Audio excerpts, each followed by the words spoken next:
Stage fright, anxiety, nervousness before or during an appearance in front of an audience. I get asked so many different questions on this channel about my musical journey and different obstacles that I've had to overcome to get to the spot that I'm at right now. And this one gets asked about all the time. People are always curious, how do you get over stage fright? I used to get so nervous, and I still do, but I used to get so nervous. And to properly convey that message to you, I want to tell you a story about one of the times that I was the most nervous I'd ever been in my life. I have to take you back to 8th grade. I went to a Waldorf school, and a lot of the things that they teach you are art-based. For example, we had to do a play every single year, 1st grade through 8th grade, regardless of if you want to or not. You have to be in the play. There's pretty much no way of getting out of it. There were also assemblies every 1 to 2 months, and you couldn't get out of those either. And then there was the big one, the 8th grade project. Doesn't sound crazy at all, but it was similar to the amount of pressure or expectancy of a senior project in high school, except for you're not a senior in high school, you're in 8th grade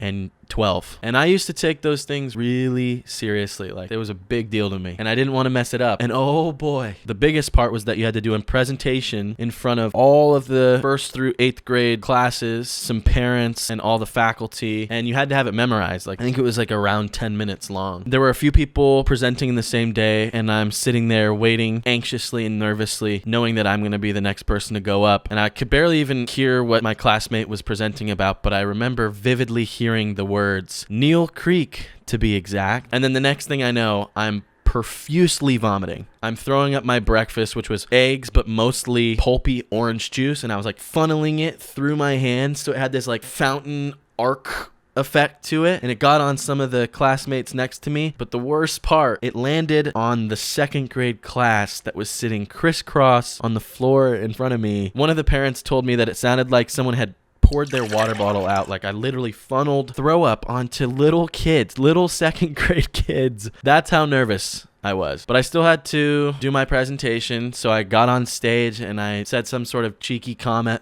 you're never gonna forget this one, or what an entrance. But it was crazy. I threw up my nervousness. Nerves were gone. They were no longer in my stomach. They were in some kid's braids. Absolutely horrifying. I wouldn't wish it on anyone, but I'm really lucky that I went through it, because it taught me something really valuable about stage fright and nerves and performing in general. And the truth is, you could never prepare for the mistakes that you're going to make. There's no amount of preparation that sets you up for something like that happening, but there is a certain amount of overcoming those obstacles that gets you used to how you move forward. It taught me what's the worst that could happen. I'm pretty sure that is close to the worst that could ever happen. The nerves never go away. Mistakes never go away. But the more you put yourself in a position to have a mistake or make a mistake, you do get more comfortable handling mistakes. You get comfortable being uncomfortable. You learn how to function and turn the authentic rawness of making an error into something really creative. I think that's why people even like performance. We love that it's so individual, it's so unique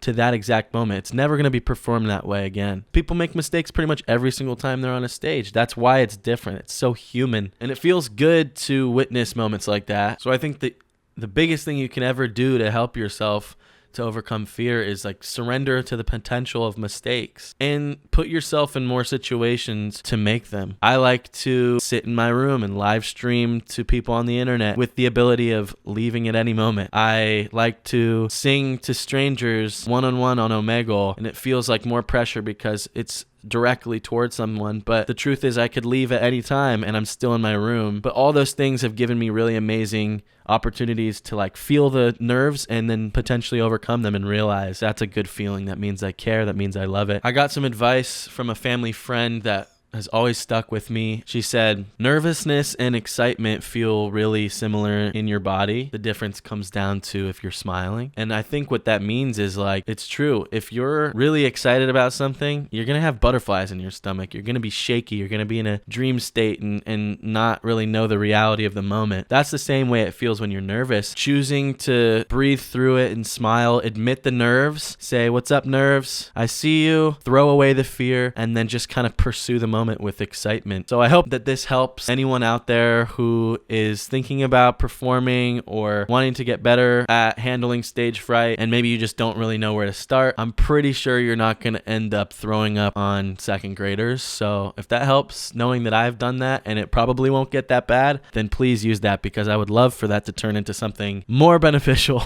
Go follow me on my other social media. It's all linked in the description, so you can check out all the other things I'm doing, and keep streaming my music on Spotify or wherever you listen to music. Thank you so much for watching the video. As always, thank you. And as always, it's been surreal.